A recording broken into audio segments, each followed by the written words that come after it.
আসসালামু আলাইকুম এভরিওয়ান। আজ দেখাবো মলান্তি মাছের চচ্চড়ি। এভাবে রেসিপি ফলো করলে ঠিক জমে যাবে। প্রথমে মাছগুলোর মাথাগুলো ফেলে নিতে হবে, আদারওয়াইজ তেতো লাগার একটা পসিবিলিটি থাকে। এরপর এর মধ্যে দিয়ে দিলাম ছোট ছোট করে আলু কেটে, একটা টমেটো, একটু মরিচ, একটু হলুদ আর একটু তেল দিয়ে ইচ্ছে মতন করে মেখে নিতে হবে। যত বেশি ভালোভাবে মাখা যাবে তত টেস্টি হবে। এরপর সামান্য তেলের মধ্যে এই মাখাটা পুরোপুরি দিয়ে দিতে হবে।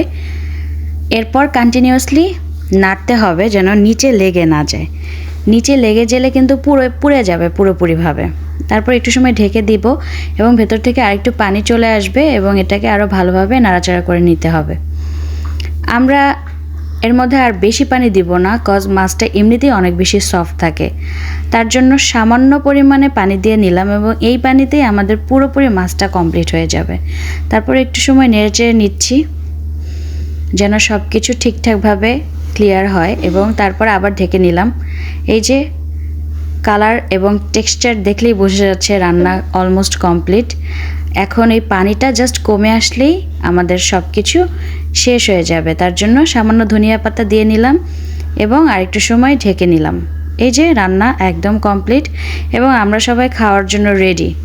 এই যে দেখুন আমাদের মলান্তি মাছের চচ্চড়ি, এবং এটা দিয়ে ভাত যদি খেতে হয় তাহলে অন্য কোনো খাবারের প্রয়োজন নেই। Thank you.